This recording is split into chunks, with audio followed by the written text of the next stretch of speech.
Hey, what's going on, everybody? It's Shifty back with another video, and check it out. Oh, I got it upside down. Check it out. It's my Big Bad Toy Store sticker that proves that I've got something from Big Bad Toy Store. They actually sent out my pile of loot crate that I had building up. Everything I had bought from late October into early December. A lot of holiday sales. A lot of it's Star Wars stuff, so bear with me. But yeah, I still like Star Wars, so nobody's perfect, right? But I'm going to be showing them off in this video, along with something that was just delivered. It's my Elvira figure from NECA. I got it in the latest Target Circle sale. They had spent $100, get $25 off, and yeah, I picked up the original Elvira figure after picking the Commando one up earlier this year. Best Buy spent $11 on it, but had a problem. Best Buy crushed the package when they mailed it to me, so that wasn't fun. But Target, hey, they shipped it. They shipped it extra nice, extra nice. Great condition on that box. I had to break her out because too much glare on that plastic. You couldn't, with the black dress and stuff, it just wasn't showing up on camera. But check it out. Beautiful figure. I think this might be a reproduction of the original figure because I think, I may be wrong about this, but I think the original one had a removable head. This one has a removable faceplate, and they did that because the newer ones have removable faceplates. I think that's how it is. I think that's because I saw somebody discussing that on Reddit. But fantastic looking figure. Really great likeness. Great looking dress on her. Some sweet accessories. And I'm not. That's not innuendo. That's a sweet skull up there, and candlestick. And you got the extra face and stuff. But yeah, that looks even better than the Commando version. I'm glad to get this one in my collection. It's sold out at several outlets in the past, and I never got my hands on her. And yeah, well, I'm never going to get my hands on her, but I got my hands on the figure, so that's good enough for me.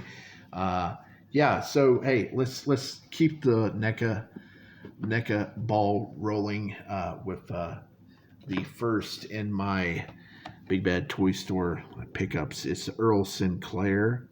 Dinosaurs, not a huge fan of the show, and I hate the baby on the show, so I'm not getting that figure, so don't ask. But let me move Elvira out of the way here.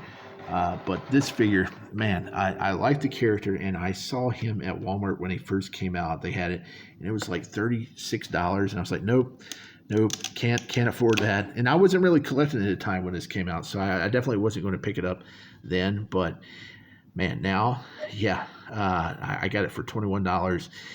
If he had shown up in my Ross, I could have got him for $18, but my Ross kind of sucks on what they get in. But he looks fantastic. Got a lot of the great accessories. Got the beer cans, a mug, a lot of extra hands. Got a hat. Looks just like the character on the show, and he's hefty too. This sucker is a big boy. He is. I mean, that's a heavy box there. But nice pickup for $21. Also $21, and this is something I've been wanting for years. And I just, like I said, it was super pricey, but the price came down. And this is another one that was on sale at Ross, but my Ross never got it in. It would have been $18 if I found it there. I got it for 21, just like Earl. It's the Ultimate Owl figure from NECA. It comes with some popcorn, a fake Pepsi can. You got a cat sandwich. There's a cat in that sandwich. You can see the tail hanging down there. A lot of great accessories. He's even got the yellow Hawaiian shirt from the cartoon back there. So yeah, he's got a couple of alternate figures out there. One based on Bruce Springsteen, and I think there's another one. But this is the one I wanted, and I finally got it for $21. Good deal. Thank you, Big Bad Toy Store. Now this is one that I have sentimental value for.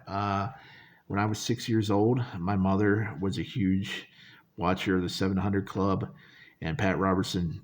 He was telling everybody that uh, Masters of the Universe and a lot of other things of the 80s were satanic and keep it away from your kids. And I came home one day from school, and my entire, well, almost all my figures uh, were gone. Like over 60 figures she had got rid of, and that sucked. That really sucked. I did have a battle cat and something else left over that was in my toy box that she didn't get to, but man, they were all gone, including one of my favorites here, Buzz Off. Got him for $3.80 on Black Friday at Big Bad Toy Store. He may be still that price. You might want to check. Actually, Tommy said I got him for cheaper than what he actually cost back in the 80s. So, yeah, good deal. Good deal. Really cool looking character. Silly looking character, but cool looking character. Uh, a B Man. Yeah, Buzz Off. Okay, moving into the Star Wars part of the video. You may want to stop here. But hey, let's start with this is the newest figure. This is the remake of A New Hope, Luke Skywalker. The original had a cloth goods robe that was just it was bad, and the head was bad on it too. But uh, this head's still not perfect.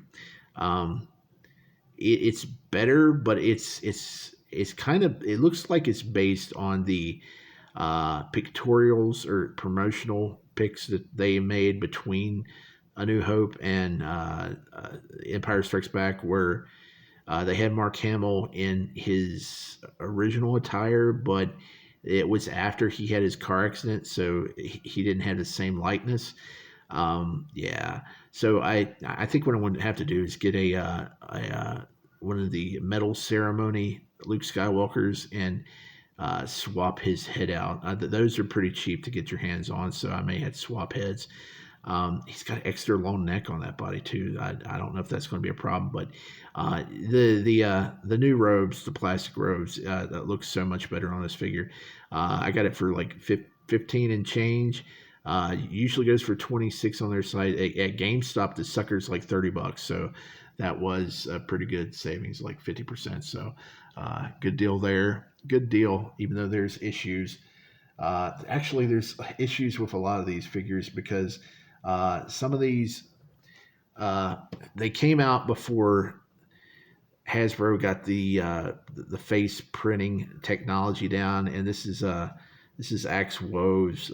He used to he rolled with Bo-Katan on the Mandalorian. It was him and Sasha Banks' character Casca Reeves. They were in a little trio of Bo-Katan, and man, this doesn't really look like it doesn't have the likeness of the guy that played him, but it doesn't really matter because I'm going to be displaying with that helmet once I crack him out of the package. Needed him for the collection. He looks okay. He looks all right. I might have overpaid a few dollars for him, but he was drastically reduced down from the $25 he usually was. Also, I got an army builder. This is the Death Watch Mandalorian. These guys rolled with Bo-Katan, I'm pretty sure. And yeah, nice coloring on this guy. Almost looks like a Jango Fett if there's some more silver in there. But yeah, pretty cool figure. Pretty cool. Actually, he was the most expensive of all these Mandalorian figures. I don't know why. I guess because he's an army builder and they know people wants to buy multiples of those. But yeah, and this is the cheapest one. Giancarlo Esposito's Moff Gideon. He was the main bad guy of the Mandalorian show. He's a staple at Ollie's, but I don't know if it's this one or the variant they made. But yeah, I only paid $5 for him, so that's usually what he goes for. I kind of want to get an extra one and see if I can remove that little mustache he has. He's got like a pencil mustache, and see if I can get some glasses and make a Gus Fring character. Pop the head off, put the glasses on him, and put him on a suited body. And yeah, you got Gus Fring from Breaking Bad. Pretty neat. $5.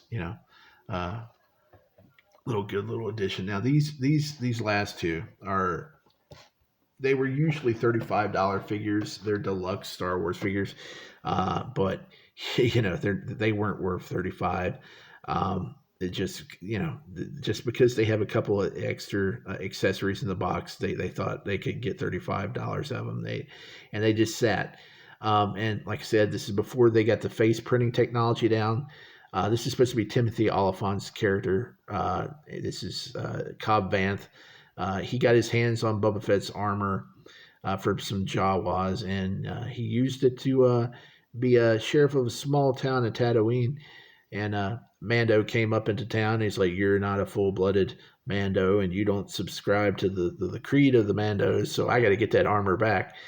And it led to a whole bunch of adventures throughout the series. But yeah, it's still a pretty nice figure. Again, I'll be displaying it with the head. $7 I gave for this one. So yeah, real steep markdown from 35 for old Timothy Oliphant. And the last one is the throne room version of Boba Fett from the Book of Boba Fett. This is after he got his armor back finally from Mando, who got it back from Cobb Vanth, who got it from Jawas, who got it from Boba Fett. They traded that armor all the way through 4 different owners in that show. But yeah, he painted the armor up, and yeah, they're actually going to remake this figure in 2026. It may already be out. I don't know. I don't keep up with the new figures, but it's going to come with a cloth sash and toe articulation, and I'm sure a much better likeness of Tamora Mearson. But that wasn't enough for me to go with that one over this one, because I mean this was like less than $10. I'm pretty sure I gave for it. Yeah, so it's a nice figure. Still, I mean, for that price, put that helmet on there. I mean, who cares? Who cares? Yeah, I don't need a better likeness when I got a helmet. But yeah, I got all those figures outside of Elvira for $113 after tax and shipping, and it came out to like $12 per figure. So not a bad deal for a month's worth of uh, waiting around their site to give some daily sales. So thanks, Big Bad Toy Store. That the sales weren't as good as last year, but still pretty decent. Can't wait to see what you have in store for 2026 if we're still here. Yeah.